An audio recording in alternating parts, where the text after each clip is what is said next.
collaboration. That's the only way it works. Nobody gets anything done by themselves. So that means our office working with HPD closely, identifying hotspots, identifying those people causing the most problems in the community. It's working with the huge support of the Mayor Blangiardi and his team, with the City Council, with City Council Chair Waters.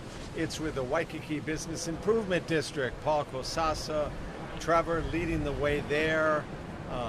It's working with all the partners for Sudafast. So defendants who are homeless, who are arrested for drug problems, we can help get them into treatment so they can get off the street and stay off the street. The judiciary is now helping by granting our request for geographic restrictions, because if people get in trouble here, there's something about this location that causes them to get in trouble. So the judges can be helping them by saying, you don't have the right to be there if you go to Waikiki to cause trouble.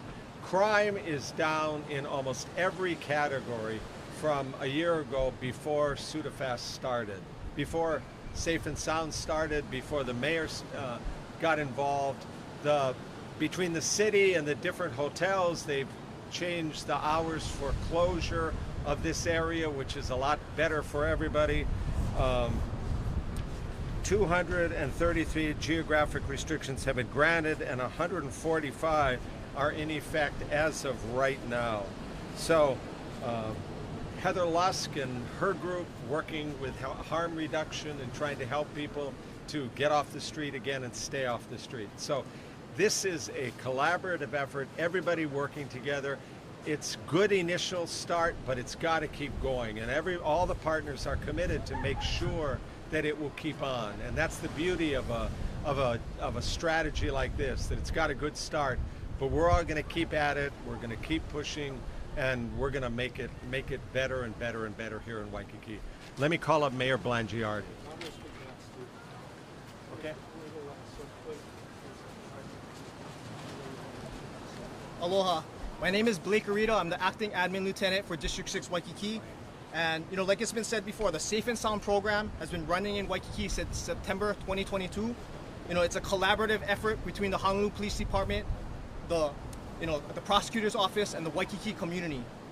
Our mission at the Honolulu Police Department is to identify repeat criminal offenders, arrest them, and work with the prosecutor's office to get them geographically restricted from the area. If they return, we get them, we work with the prosecutor's office to get a warrant, and we arrest them again. And so far, we've had very positive experiences with this, a positive impact, and we believe we've been very successful. Our crime statistics from September 1st, 2022 to August 31st, 2023 have reflected a dramatic decrease in our major crimes when compared to the same time period the year before. We have noted a decrease in assault cases by approximately 4%, a decrease in burglary cases by 31%, a decrease in criminal property damage cases by 28%, a decrease in overall theft cases by 6%, and a decrease in unauthorized entry into motor vehicle cases by 35%. We have noted an increase in disorderly conduct cases by 37%, but we attribute this to our officers being proactive in arresting disorderly persons and addressing loud noise complaints. And overall, to accomplish all of this, we utilize our regular patrol officers, but we also dedicate a lot of our specialized units, such as our crime reduction units, our bicycle and ATV detail, our foot patrol officers, and our community policing team. We conduct various types of special operations, which include uniform and patrol plainclothes assignments, along with operations working with service providers, outreach workers, and our community members. And so far, this has been a very successful approach for us and something that we will continue to do. But besides enforcement, the Honolulu Police Department, we've been working and consulting with our partners at the Waikiki Business Improvement District, the Waikiki Improvement Association, and many of our Waikiki businesses and hotels to beautify and create positive change in the area. And the results of these partnerships include altering the Kuiu Beach Park closure times from 0200 to 1200 midnight, which has made the area safer and has made it easier for our officers to address the criminal element. We have seen the repurposing of Pavilion number 4, which has brought new life and a positive activity to the area. And we have seen overall improvements to our Waikiki parks, streets, and sidewalks, which has brightened the overall Waikiki atmosphere. But for us, with all these improvements, it's just the beginning. We're going to continue to work hard, continue to do our duty, and one of our future goals that we're looking at is to address mental illness with the help of our service providers at the Institute for Human Services and the Waikiki Business Improvement District. We want to assist in this process by identifying persons that need assistance and working with our partners to make sure that they get the assistance that they need. For us, this will eventually free up our officers to address other types of calls, for service, as currently a lot of our 911 calls deals with the mentally ill. But overall, the Honolulu Police Department, we're dedicated to creating and maintaining a safe and secure Waikiki, along with the rest of Oahu, a place that is welcoming to our local residents, our tourists, and their families, and a place that we can be proud of. Thank you.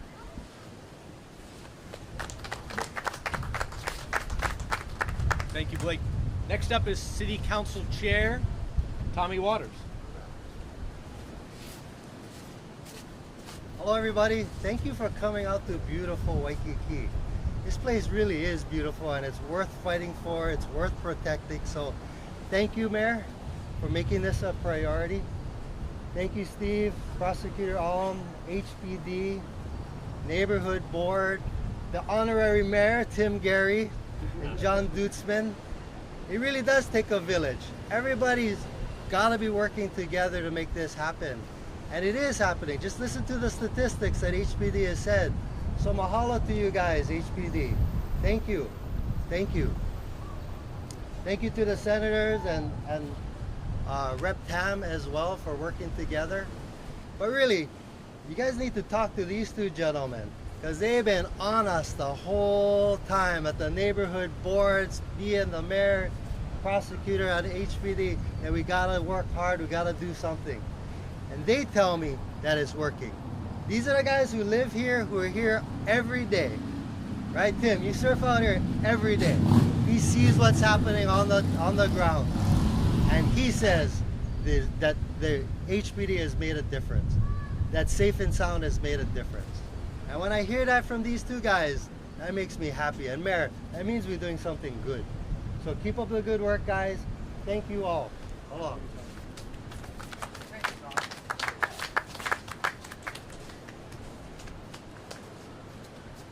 You heard Prosecuting Attorney Alm say that this is really a collaborative effort, and as you can see here today, it is. A key partner for us in this has been the Waikiki Business Improvement District. They really have come to the plate and worked hard at making Waikiki a safe and sound place. And I'd like to introduce the President and Executive Director of the Waikiki Business Improvement District, and that is Trevor Abarzua. Trevor. Good morning. My name is Trevor Abarzua, and I am the President and Executive Director of the Waikiki Business Improvement District, and we represent the business community and the commercial ratepayers here in Waikiki. But before I delve into exciting news that we wanted to share with you all today, I just wanted to take a moment and thank all the stakeholders behind me today, especially the Mayor. Thank you, HPD and Prosecuting Attorney Alm and the Neighborhood Board and everyone here today. So thank you all for the mission here in Waikiki, and we're seeing tremendous results.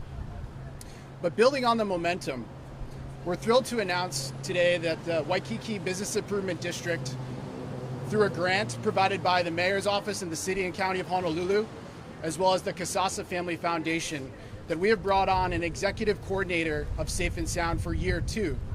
This Executive Coordinator is Katie Kahanui, who is behind me today. And Katie brings with her an experience in leading nonprofit initiatives here in Hawaii, most recently with the Chamber of Commerce Hawaii. And she is also a dual master's degree in both criminal justice and in mental health. So we believe with her experience in both those and merging the two together that we will make tremendous impact in year 2 and continue that momentum. We're very excited to announce today a groundbreaking partnership between the Waikiki Business Improvement District and the entire Waikiki community and IHS. And this partnership and we'll be focusing on the sound portion of Safe and Sound in year 2.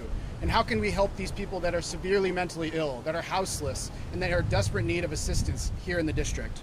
So some key highlights of this partnership that we would like to announce is that we will be bringing on a Waikiki Street Outreach Coordinator. which is a senior level coordinator that will be able to lead street-based efforts here, who will be housed and hired by IHS, but funded by the Waikiki Business Improvement District and the community. And this person will, again, be helping lead along with Katie Kahanui to really send us into year 2 to get people help that desperate need of help. We'll also have strengthened outreach and intervention programs that are combining the resources that we have in Waikiki with the resources of IHS and all that they have to offer to houseless individuals. It'll have an increased access to services through the shelter space that they have at IHS, and also the outreach coordinators and the mental health professionals that we could bring here in Waikiki, and also on the data sharing and training. You know, part of it is making sure that we're all on the same wavelength data-wise throughout Oahu, throughout Waikiki, to take the data that our ambassadors gather on a day-to-day basis and share it with IHS so that we're all communicating and we're helping people that are in desperate need. So I want to extend a special thank you to Connie Mitchell, who's here today. And Connie was instrumental in getting this agreement done. And her dedication and vision throughout the island of Oahu, but also in Waikiki, is important. So thank you, Connie. But in conclusion, we're really excited for year 2. We're excited about the progress that we've seen in year 1, but there's still work to do. And we're putting our money where our mouth is. We're investing more into these services to help people to reduce crime. And again, hopefully we're here in another year to provide more beneficial results. But thank you so much.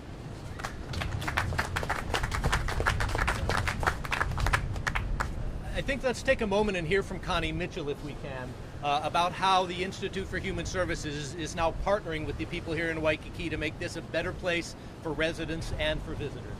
Connie Mitchell. Mahalo. You know, I'm really excited today, with the announcement of this partnership. And it's really reflective of what was already said many times before about the tremendous amount of collaboration that's going on in this area of meeting needs for homeless individuals. I have to say that, for Honolulu, I think we are a model. I'm sorry. I think we really are a model, for others, particularly metropolitan areas. Most of the other cities along the West Coast, New York, all over the country, are wrestling with similar problems with chronic homelessness. Here in Hawaii and on Oahu particularly, IHS has really been pioneering different programs, to just really help us deal with chronic homelessness in a very compassionate, but very reasonable way, I think. We have actually been doing a program called the Outreach Navigation Program funded by the city for the last 4 to 5 years, where we are looking for people who are mentally ill that need maybe court-ordered treatment because they're resisting, because their mental illness just doesn't allow them to understand that they need treatment. So that has been super successful, and it just right now going on, we have about 45 individuals that we're actively working with, and among those, there's not that many that are in Waikiki, and that's because we only have a couple of people, but this partnership is going to allow us to scale the program and to really bring dedicated efforts here to focus on the same population. The city also gave us a building this past year to start our Imiola Piha Homeless Triage Center, which is now detoxing people as they want to come off the street. And we've just been open for just over 2 months. We've basically served about 35 people, and only 6 of them did not complete their detox. So I feel like this is a tremendous effort moving forward to really help some of those people that really have been left, to their own devices for a long time. And finally, for Waikiki, one of the most helpful programs that we've been running for a number of years, funded initially by the Hawaii Tourism and Lodging Association, is our relocation program. So we help people who came here that find themselves stuck here to go back to the mainland or anywhere else, with them investing a part of their resources. So I think with all the resources and all the partnerships that you've heard from, we have a really awesome way forward. And I think that this really will help some of the people remaining that are not criminals, but really need help, who are vulnerable. So thank you.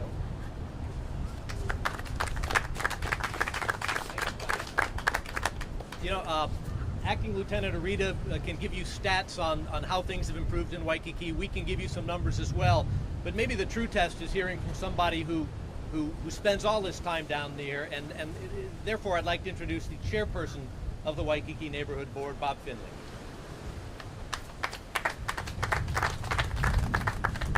Brooks, it would have been nice if you told me I had a speaking part. We've worked very hard with Safe and Sound as a community because we're the ones impacted with crime and homelessness. And as we've always said, this is going to be a marathon or a long, drawn-out process. We have so many people that need assistance and so many people that need corrections.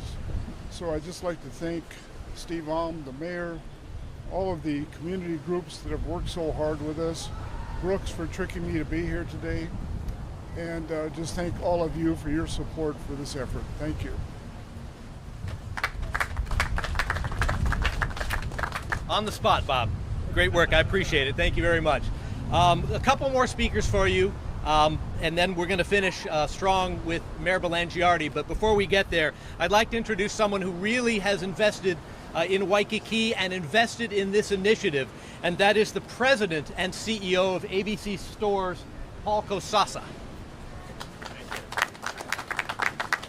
Aloha! Wow, what a gorgeous day. What's not to like? A lot of smiles in Waikiki. You know, one thing about Waikiki is, you know, it doesn't belong to me, it doesn't belong to you, it belongs to us, the community. And it's worth protecting. And with this Safe and Sound program, happy anniversary, you know, I'm very optimistic that this is a model that can expand to other regions in the city and county of Honolulu and maybe in the state of Hawaii. You know, the proof is in the pudding, and we have a long ways to go, but for myself, my goal is just to make this place a better place to live. That's all. And whatever I can do to support that, I will continue, our family will continue to do that. And I want to thank all the partners that are involved in making the Safe and Sound a success. Congratulations to your first year anniversary. More to come. Aloha. Thank you very much. All right, and you will all have an opportunity to ask questions of these people in just a moment, but first we would like to have our final speaker come up. It is the mayor of the city and county of Honolulu, Rick Belangiardi. Thank you, Brooks, and thank you all for being here. You know, we gathered here a year ago, just about today actually, a year ago to the day, and we said it would get better. It has gotten better. But as you've heard from our colleagues, my colleagues, the people here, they've all admitted we've got a long way to go. So I really want to acknowledge Steve Alm, Prosecutor Alm, for living up to his word and his commitment. HPD has been terrific to work with, but we all recognize that we've got a long way to go. You know, we owe it to the residents who live here, not just in Waikiki, and that's important, but also all of our local people who come here to visit. We owe it to our tourists who come here to visit, and we certainly owe it to all the shop owners, many of whom, you know, have their lives tied up in their businesses, to make sure this is safe. So for me, we have a zero tolerance policy. So we're just at the beginning. I'm encouraged by the improvement in our first year. We're getting cooperation from the judiciary, as Steve said, but we're well aware, even though the statistics are down, that there are still statistics there that are not acceptable to us. So in that regard, better days ahead. So I'm hoping that a year from now, when we stand here, it'll be that much more so as we work to make Waikiki an absolutely safe place for everyone to be here and to visit. Thank you for being here.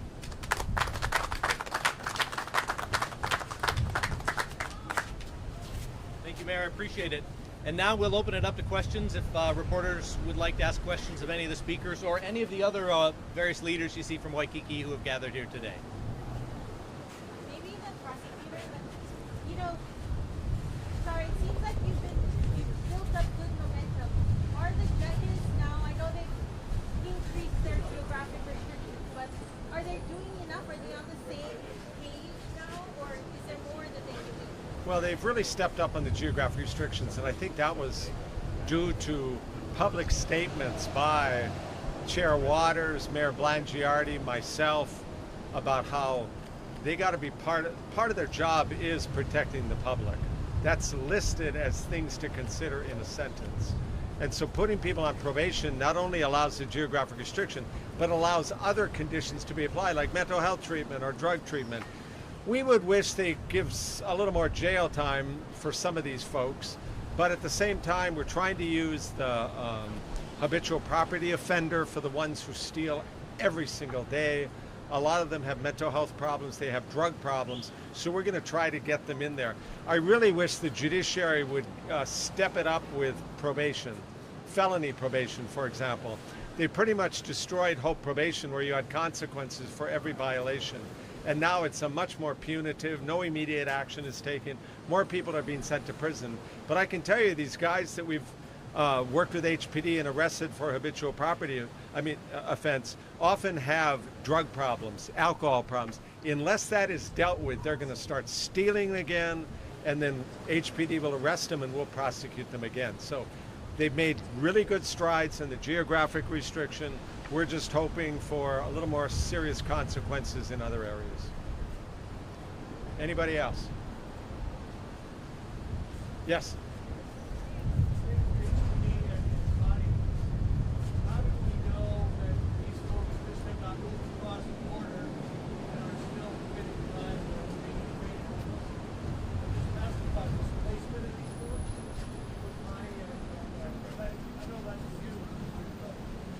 Right. Well, when we did Weed and Seed the first time 20 plus years ago, we did not see any indication that other districts were up. And so this time, when you look at HPD puts out stats at the end of every year.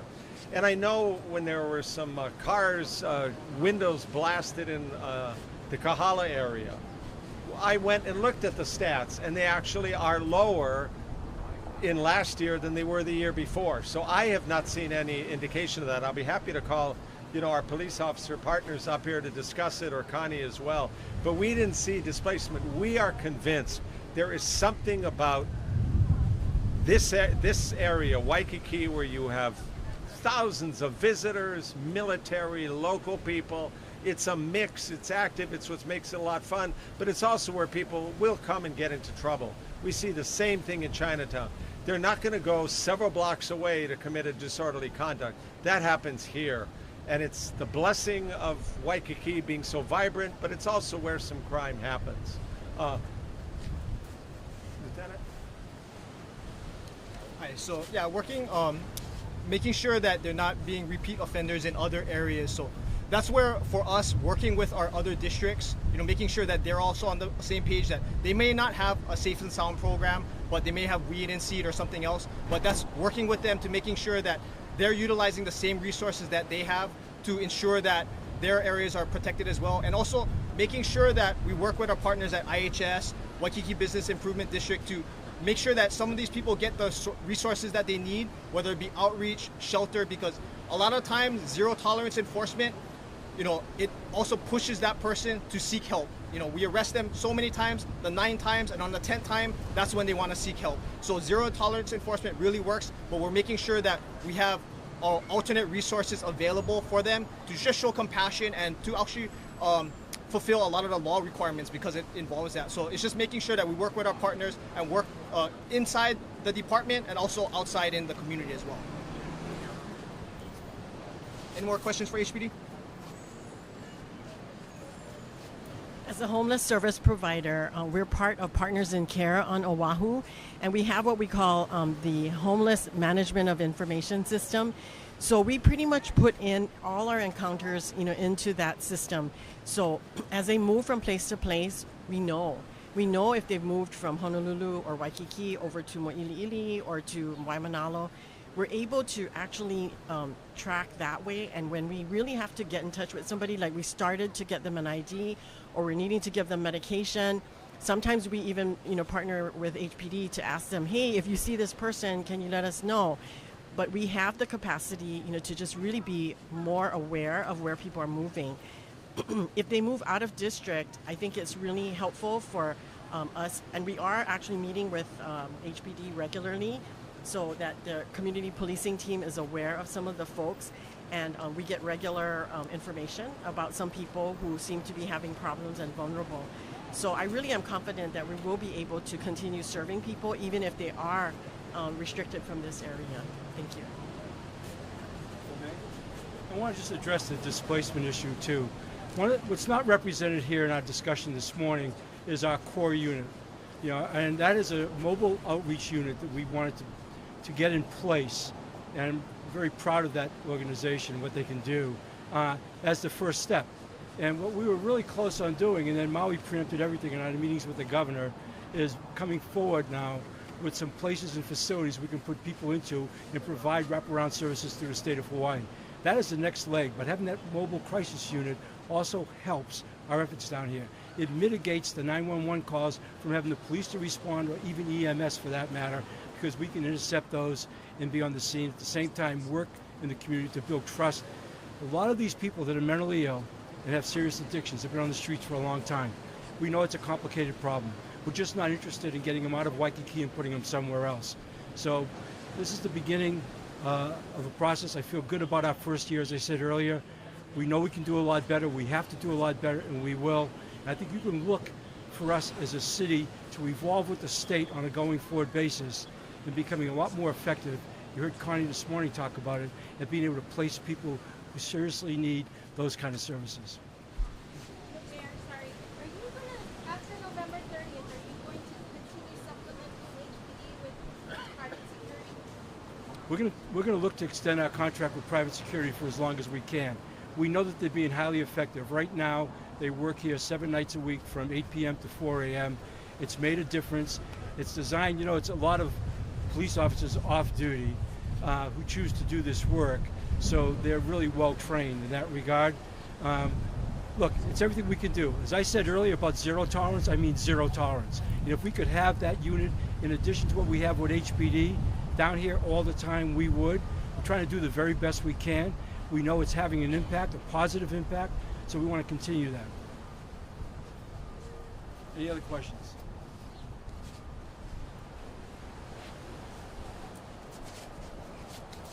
Sabrina, Christy, Ian, anything? Daryl Huff? Anybody have any idea how much all this is costing? And how much will cost? He's asking, do we have an idea? Are you talking about everything? Private security? Private investment. Yeah. Daryl, I don't want to be quick with that, but I'll tell you right now, it's in the budget, number one, so we've got everything under control that way.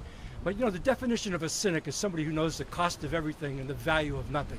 So I would ask you, what is the value to protecting Waikiki and our tourists and the people who live here, and what's at stake at that?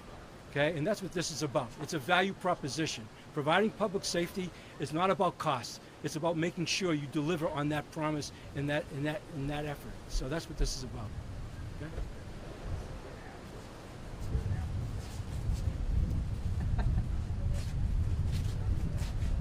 Sabrina. Question for HPD.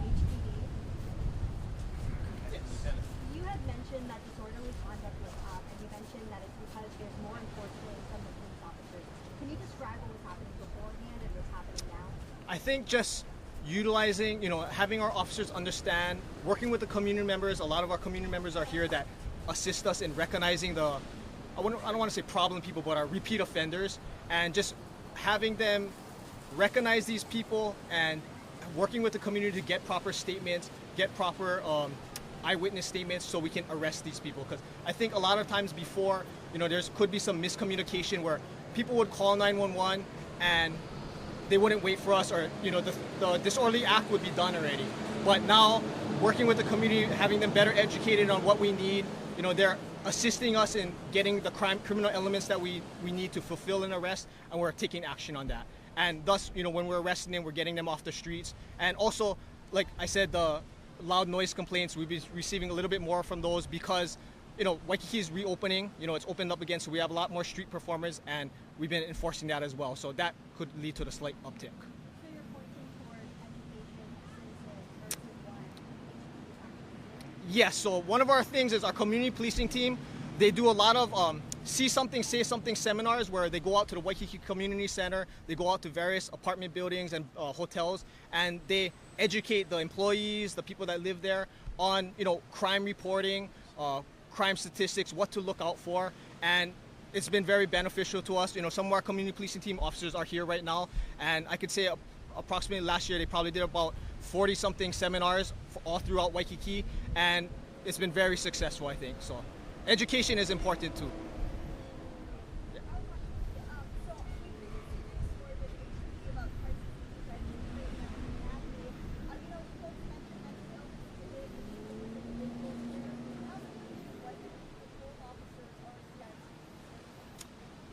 I don't have an exact number, but I can say that each watch and probably each support unit has at least 1 to 2 officers trained. So they should, based on scheduling, have at least one officer available during the shift. So we have several officers trained, and we have training every maybe 3 months or so, and then officers can get sent to the class and get certified. So we try to fill up, and based on we fill it up so we have people available for each watch and unit.